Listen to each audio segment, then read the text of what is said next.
함께 말씀 보겠습니다. 구약성경 룻기 4장 1절에서 22절까지 말씀입니다. 우리 드디어 룻기 마지막 날입니다. 룻기 4장 1절에서 22절까지 말씀 우리 교독하겠습니다. 제가 먼저 4장 1절 말씀 봉독하겠습니다. 보아스가 성문으로 올라가서 거기 앉아있더니 마침 보아스가 말하던 기업 물을 자가 지나가는지라. 보아스가 그에게 이르되 아무개여 이리로 와서 앉으라 하니 그가 와서 앉음에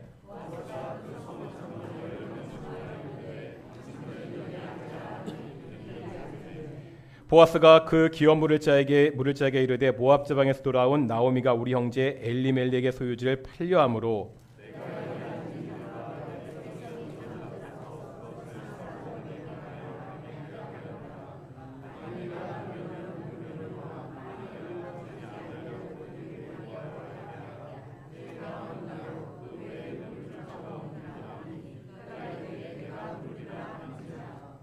보아스가 이르되 내가 나오미의 손에서 그 밭을 사는 날에 곧 죽은 자의 아내 모압 여인 루색에서 사서 그 죽은 자의 기업을 그의 이름으로 세워야 할지니라 하니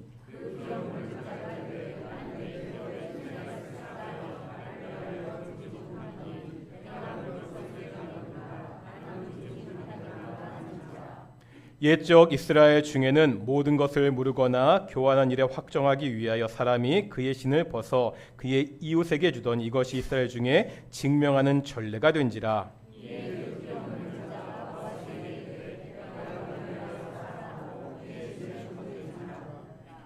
보아스가 장로들과 모든 백성에게 이르되 내가 엘리멜렉과 기론과 말론에게 했던 모든 것을 나오미의 손에서 산 일에 너희가 오늘 증인이 되었고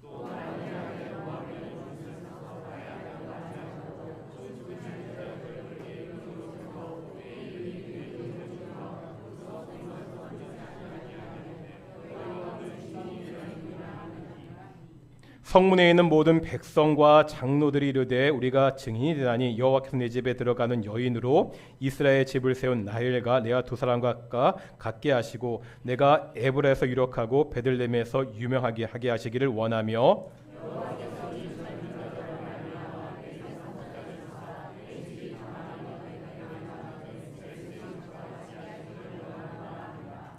이에 보아스가 룻을 맞이하여 아내로 삼고 그에게 들어갔더니 여호와께서 그에게 임신하게 하심으로 그가 아들을 낳은지라.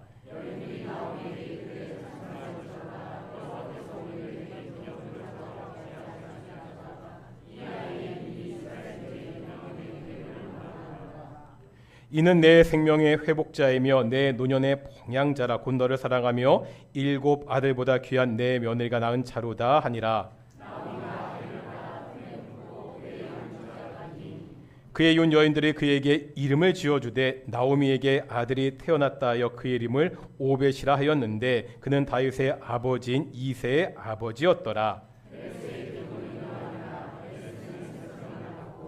헤스론은 람을 낳았고 람은 암미나답을 낳았고 살몬은 보아스를 낳았고 보아스는 오벳을 낳았고 아멘. 이 시간 아멘. 오늘도 찬양 감사합니다. 우리 찬양대 가면 찬양 감사하고요. 우리 정고사님 또 오래간만에 뉴질랜드 들어오셔가지고 함께 찬양대 합류 정말로 감사드립니다. 오늘도 우리 앞뒤 자분들과 인사하겠습니다. 하나님이 우리와 함께 하십니다. 오늘도 하나님의 성령이 함께하는 귀한 예배가 되기를 축원합니다. 이제 우리가 룻기 마지막 장을 보게 됩니다. 제가 처음에 룻기를 시작하면서 관점에 관한 이야기를 했습니다. 제목이 룻기인데 룻기를 읽다 보면 이 룻기의 관점이 아니라 누구의 관점으로 이야기가 진행된다고 말씀드렸죠? 누구죠? 시어머니 나오미의 중심으로 이야기가 진행이 됩니다. 1장에서 우리는 나오미의 몰락을 봤습니다. 나오미가 철저하게 절망적인 상태에 떨어지게 됩니다. 두 가지 문제가 있었죠. 첫 번째 문제는 뭐였습니까? 흉년이었습니다. 두 번째 문제는요, 남편과 아들의 죽음입니다. 가족의 상실입니다. 나오미는 이 두 가지 문제로 완전히 텅 비게 되었다는 것을 우리가 1장에서 봤습니다. 룻기는 어떤 책이라고요? 이렇게 비어있는 나오미가 어떻게 채워지는지, 그 문제들이 어떻게 해결되는지를 우리에게 그 과정을 보여줍니다. 첫 번째, 흉년의 문제는 이제 해결되었습니다. 2장 18절 보실까요? 우리 앞에 2장 18절입니다. 2장 18절 읽겠습니다. 시작. 그것을 가지고 성읍에 들어가서 시어머니에게 그 주운 것을 보이고 그가 배불리 먹고 남긴 것을 내어 시어머니에게 드리매. 어떤 상황이죠? 룻이 보아스의 밭에 가서 곡식을 주워왔습니다. 그 곡식을 그 주운 것으로 배불리 먹고도 곡식이 남았다고 말하고 있습니다. 이제 남은 문제는 하나죠. 가족 상실의 문제입니다. 이제 오늘 본문 4장에 보면 이 문제도 해결된 것을 우리에게 보여주고 있습니다. 오늘 본문 4장 17절 보실까요? 4장 17절 보겠습니다. 4장 17절입니다. 오늘 본문입니다. 시작.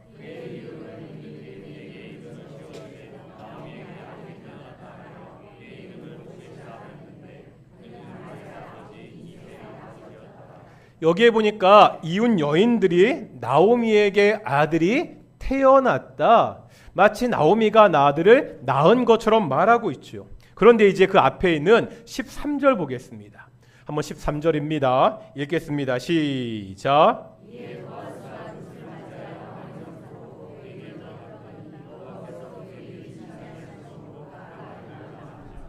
여기 보니까 이 아이는요, 나오미의 아들이 아니죠. 누가 낳은? 룻이 낳은 아들입니다. 그런데 지금 성경 기자는 여인들의 입을 통해서 나오미에게서 태어났다 이렇게 이야기하고 있습니다. 이유가 뭐죠? 이제 나오미에게 있었던 두 번째 문제, 어떤 문제라고요? 가족 상실의 문제도 그 가정에 새로운 아들이 태어나는 것을 통해서 해결되었다는 것을 보여주고 있습니다. 완전히 텅 비었던 나오미가 이제 완전히 채워지게 되었습니다. 모든 문제가 해결된 것을 4장은 보여주고 있습니다. 이유가 뭐죠? 나오미가 어떻게 채워지게 되었습니까? 첫 번째는 며느리 룻의 충성이었습니다. 우리가 그동안 룻의 충성을 보았죠. 고향 땅을 떠나 죽기까지 시어머니를 따는 룻의 충성과 헌신이 나오미를 채웠습니다. 이제 오늘 본문을 통해서 나오미를 채운 또 한 사람의 충성과 헌신을 보게 될 것입니다. 그게 바로 보아스입니다. 우리가 지난번에 룻기 3장을 봤습니다. 3장에 보면 이 보아스가 룻에게 내가 너에게 기업물을 책임을 다하겠다고 약속합니다. 그런데 자기의 욕심대로만 행하지 않죠. 자신보다 이 책임이 먼저 있는 사람이 있다는 것을 분명히 합니다. 그 사람이 책임을 다하지 않으면 내가 그 책임을 지겠다고 약속합니다. 이제 이 이야기의 클라이막스입니다. 유력한 남자와 현숙한 여자의 운명이 한 남자의 손에 달려 있습니다. 이 남자의 결정에 따라 이 두 사람이요 함께할 수도 있고 헤어질 수도 있습니다. 오늘 본문은 이것을 우리에게 보여주고 있습니다. 4장 1절에 보면 이제 보아스가 성문에 앉아 있죠. 성문에 올라가서 자신보다 먼저 기업물을 짜가 지나가기를 기다리고 있습니다. 그 사람이 지나가니까 성읍의 장로들을 증인으로 세워서 일을 진행하고 있는데 3절과 4절 보겠습니다. 어떤 내용이 있죠? 먼저 기업물을 자에게 그 책임을 다하겠냐고 묻습니다. 그러니까 이 사람이 뭐라고 대답하죠? 4절 마지막입니다. 뭐라고 대답하고 있습니까? 그가 이르되 내가 물으리라. 아니, 이 사람이 내가 그 책임을 다하겠다고 말하고 있습니다. 안 되죠. 위기입니다. 이 사람이 안 하겠다고 해야 어떻게 되죠? 보아스와 룻이 맺어집니다. 그래야 우리가 말하는 해피엔딩을 볼 수 있습니다. 그런데 지금 먼저 기업물을 책임이 있는 사람이 단번에 내가 그 책임을 다하겠다고 대답하고 있습니다. 하지만 반전이 있습니다. 5절 보실까요? 5절입니다. 같이 읽겠습니다. 시작.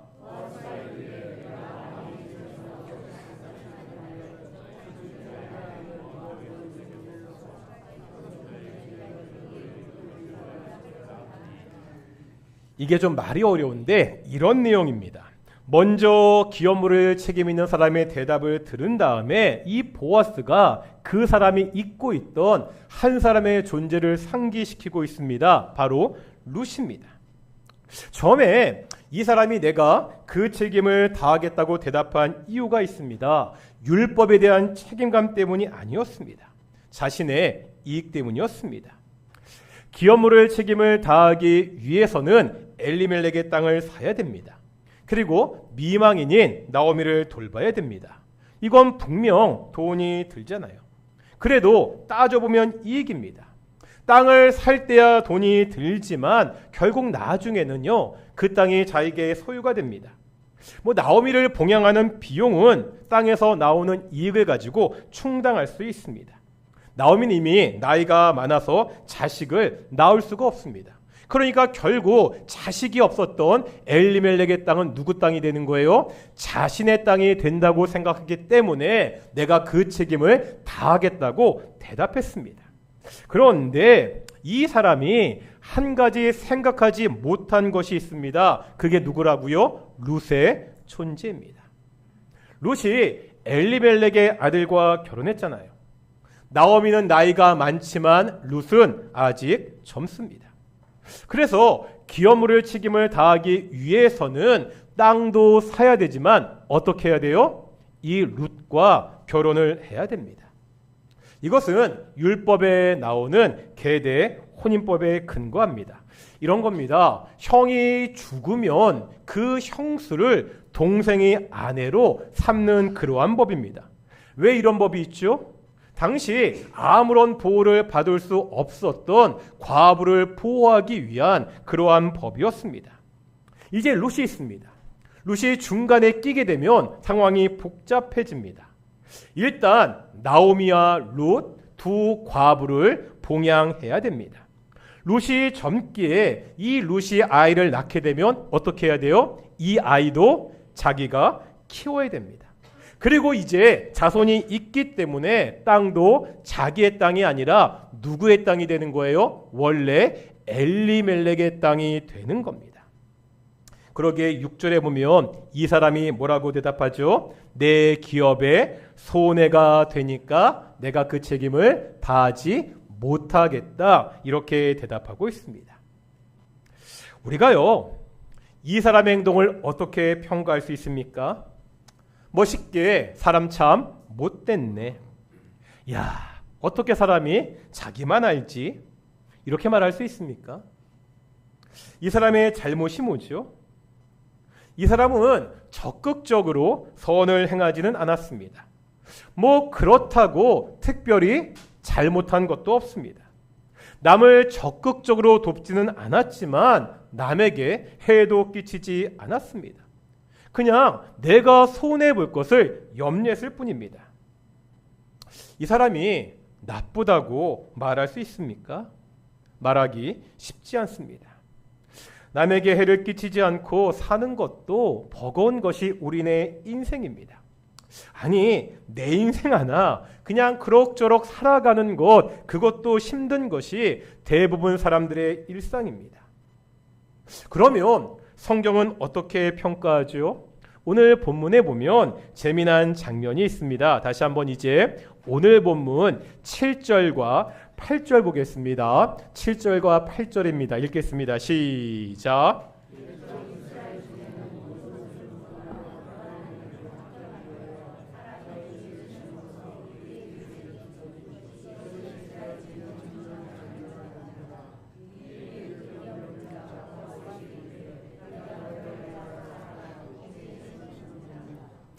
오늘 본문에 우리가 좀 낯선 이스라엘의 문화가 나와서 좀 어려운 게 있는데 이런 겁니다.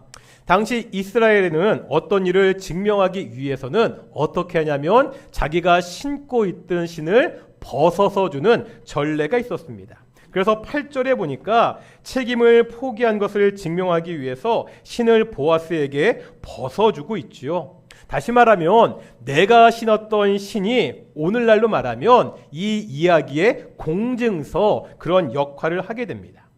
그런데 여기서 한 가지 더 봐야 되는 구절이 있습니다. 다시 한번 구약 갈 텐데 신명기 25장 보겠습니다. 페이지 300페이지입니다. 구약성경 300페이지 신명기 25장 7절부터 10절까지 한번 보실까요? 신명기 25장 7절부터 10절입니다. 평소에도 그렇지만 오늘은 좀 더 우리가 성경을 좀 공부한다는 생각으로 낯선 이야기들이 많이 있으니까 한번 찬찬히 볼게요. 신명기 25장 7절부터 10절까지입니다.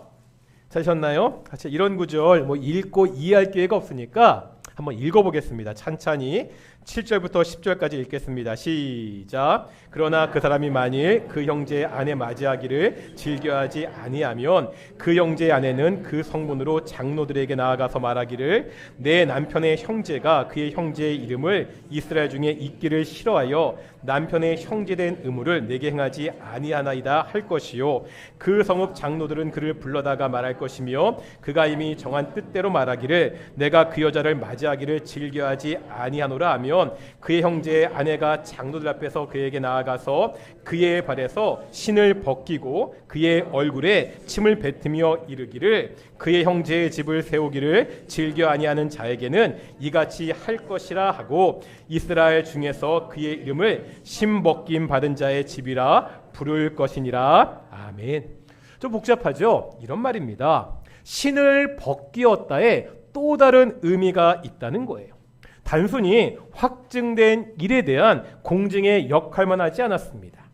아까 게데온님 말씀드렸잖아요. 그런데 어떤 남자가 자기 형제의 아내를 취해야 되는 이 계대 혼인의 책임을 포기합니다. 그러면 장로들이 그 사람을 불러요. 그래도 말을 듣지 않으면 어떻게 한다고요? 그 형제의 아내가 그 남자의 얼굴에 침을 뱉고 그 다음 어떻게 한다고요? 그 발에서 신을 벗기게 됩니다. 그러면 이제 그 남자의 집은 신 벗기운 자의 집이다. 수치스러운 이름을 가지게 됩니다. 다시 말하면 신 벗기운 자의 집이라는 것은 율법의 책임을 다하지 않은 사람이다. 이런 뜻이 됩니다. 오늘 본문에 보니까 이 남자 역시 책임을 다하지 않았습니다. 율법에 대한 책임보다 뭐가 중요합니까? 내가 손해보지 않는 것이 더 중요했습니다. 그래서 어떻게 하죠? 자기가 스스로 신을 벗기운 자가 되었습니다.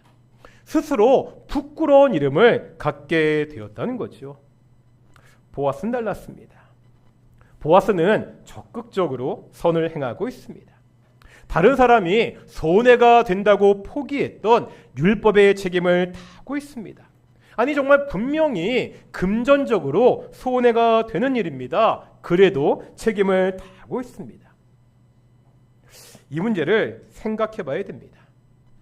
우리가요 다른 사람들을 돕는 문제를 어떻게 봐야 되죠? 하면 좋지만 안 해도 되는 일입니까?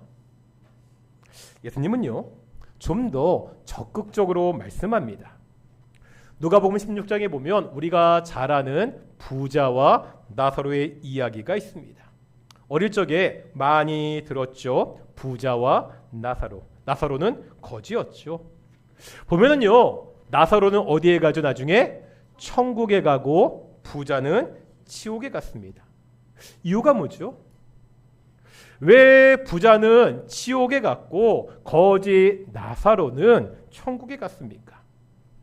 나사로는 가난했고요. 부자는 말 그대로 부했기 때문입니까? 나사로는 누구? 부자만 보겠습니다. 왜 부자가 지옥에 갔지요? 그가 부자였기 때문입니까? 물론 부자였던 사실이 영향을 미쳤습니다. 하지만 단순히 부자였기 때문이 아닙니다. 이 부자가 죽은 후에 나사로가 아브라함 품에 안겨 있는 것을 보잖아요. 성경에 보면 아브라함도요 대단한 부자였습니다. 우리가 누가복음 16장 30절과 31절 말씀을 통해서 한번 그 이유를 생각해 볼 수 있습니다. 신약성경 123페이지입니다. 누가복음 16장 30절 31절입니다. 신약성경 123페이지 누가복음 16장 30절 31절입니다.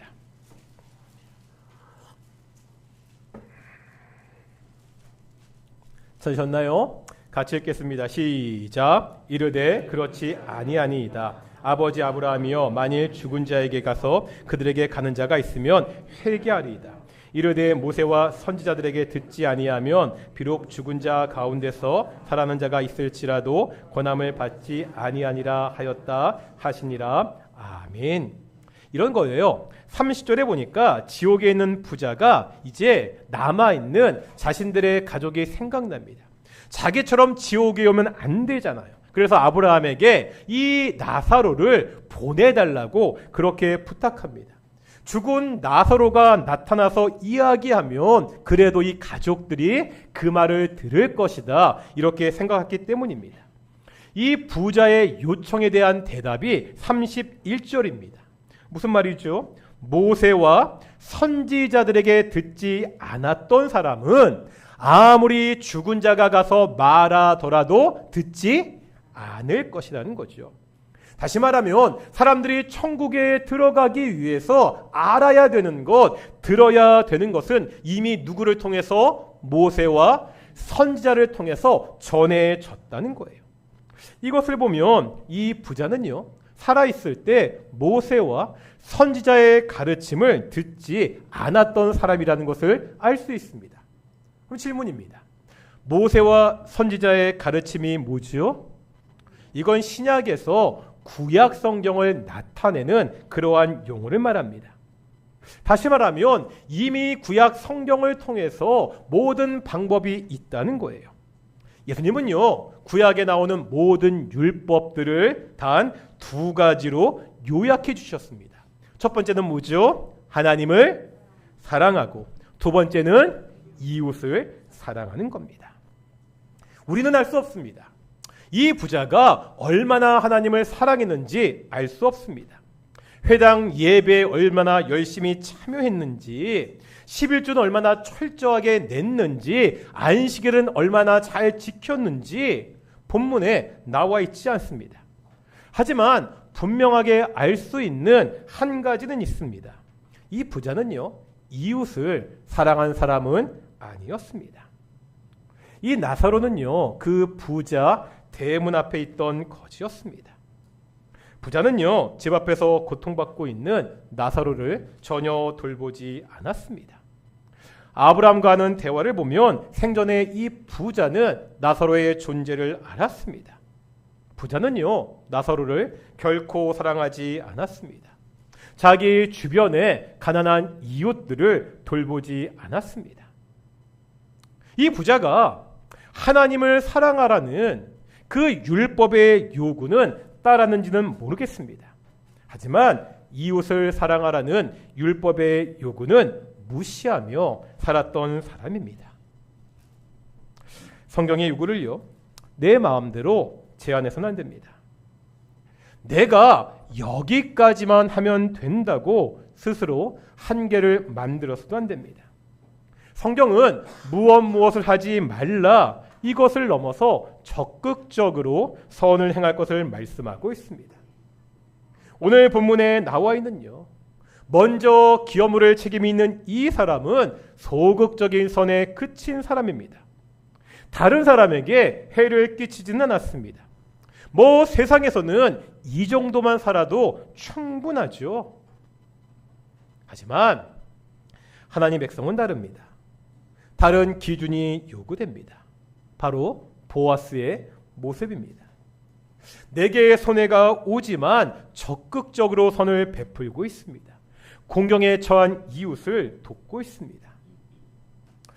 오늘 설교 제목이 좀 길죠? 오늘 설교 제목이 뭐죠? 하나님의 인애, 사람의 인애입니다. 오늘 설교 제목이요, 우리가 오랫동안 그동안 봐왔던 이 룻기의 주제입니다. 오늘 제목 안에 이 룻기의 모든 말씀이 담겨져 있습니다. 룻기는 어떤 책이었습니까? 절망에 빠졌던 이스라엘 공동체가 희망으로 가는 이야기입니다. 텅 비어있던 나오미가 채워지는 이야기입니다. 어떻게 가능했지요? 하나님이 자기 백성을 돌보심으로. 하나님의 헤세드, 하나님의 인애였습니다. 때로 우리가 인식하지 못해도 때때로 우리와 함께 하시는 하나님의 은혜, 인애가 있었습니다. 그런데요, 이 하나님의 은혜가 어떻게 이 땅에 영향을 미친다고요? 어떻게 비어있던 나오미가 채워지게 됩니까? 누구를 통해서? 사람을 통해서, 사람의 인애를 통해서 채워지게 됩니다. 죽기까지 충성하고 따라 나섰던 룻이 있었습니다. 손해를 무릅쓰고 율법의 책임을 다하는 보아스가 있습니다. 이 사람들의 인애가, 이들의 충성과 헌신이 이 땅 가운데 하나님의 은혜를 채우고 있다는 거죠. 강한 자가 약한 자를 돌아보는 마음, 풍족한 자가 적은 자에게 베푸는 관심, 이것이 이웃을 사랑하라는 하나님의 계명을 지키는 일입니다. 우리가 시간과 때로 노력과 물질을 다해서 내게 손해가 있을지라도 공경에 처한 사람들을 도울 수 있어야 됩니다.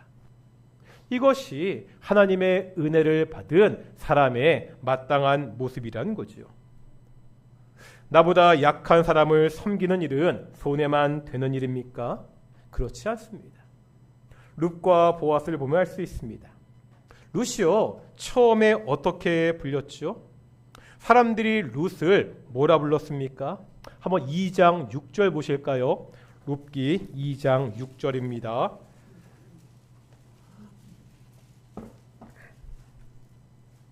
룻에 대한 사람들의 평가입니다. 읽겠습니다. 시작.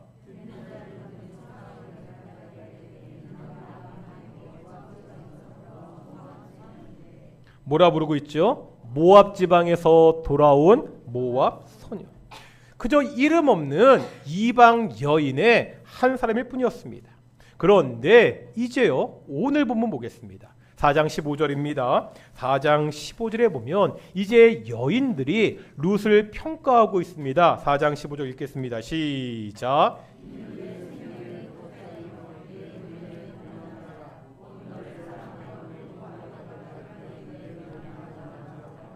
뭐라 말하죠? 7 아들보다 귀한 내 며느리.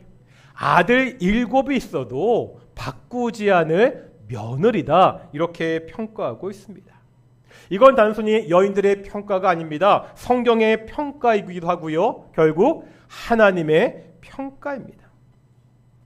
단순한 이방 여인이었던 룻이 하나님의 높은 평가를 받고 있습니다.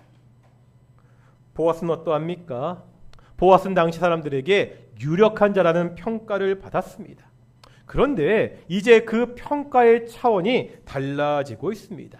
4장 12절 보시겠습니다. 4장 12절에는 성읍 백성들과 장로들의 말이 나오고 있는데요. 4장 12절입니다. 시작.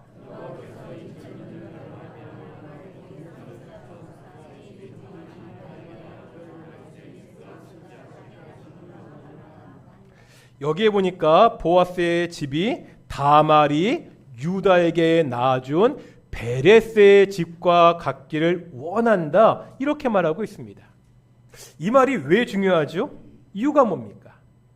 이스라엘에는요 12지파가 있었죠. 그 중에서 예수님이 어느 지파의 자손으로 이 땅에 오십니까? 유다 지파의 자손으로 오셨습니다. 다시 말하면 이 보아스가 예수님의 조상이 되었습니다. 우리가 이미 룻기 마지막에 있는 이 족보를 봤잖아요. 이 마지막 족보에 있는 이 족보가 똑같이 어디에도 있다고요? 마태복음 1장. 누구의 족보에? 예수님의 족보에도 있습니다. 보아스는 지금 이제 예수님의 족보의 이름을 올릴 수 있는 사람이라는 하나님의 평가를 받고 있습니다. 룻과 보아스가 사람의 평가를 넘어서 하나님의 평가를 받고 있다는 거지요. 오늘 룻기가 끝입니다. 마지막으로 정리하겠습니다. 룻기는 황폐해가는 이스라엘이 비어있는 나오미가 어떻게 회복되고 채워지는가를 보여주는 책입니다. 오직 하나님의 인애로 가능했습니다. 그런데 그 하나님의 인애는 우리 사람들의 인애를 통해서 이루어지는 것을 보여주었습니다. 그러면 우리는 어떠한 사람들이죠? 우린 지금 어떻게 살고 있습니까? 우리가 이 땅에서 하나님의 은혜를 바라보며 하나님의 은혜를 따라 사는 사람들입니까? 그 은혜를 받고 이제 나의 인애로 인해서 이 땅에, 이 세상에 황폐함이 채워지고 있습니까? 나의 헌신, 나의 섬김을 통해서 내 주변의 사람이 행복해지고 있습니까? 무엇보다 먼저 하나님의 인애, 하나님의 은혜를 누리는 성도들이 되시기를 축원합니다. 내가 받은 이 은혜로 이웃을 섬기는 그러한 동인의 성도들이 되기를 축원합니다. 그리고요, 우리 동인교회가 이 지역에 텅 빈 것을 채워가는 그런 하나님의 교회가 되기를 축원합니다. 함께 찬양하실 텐데 우리가 몇 주째 같은 찬양하고 있습니다. 하나님의 은혜를 묵상하시면서 은혜 아니면 살아갈 수 없네 함께 찬양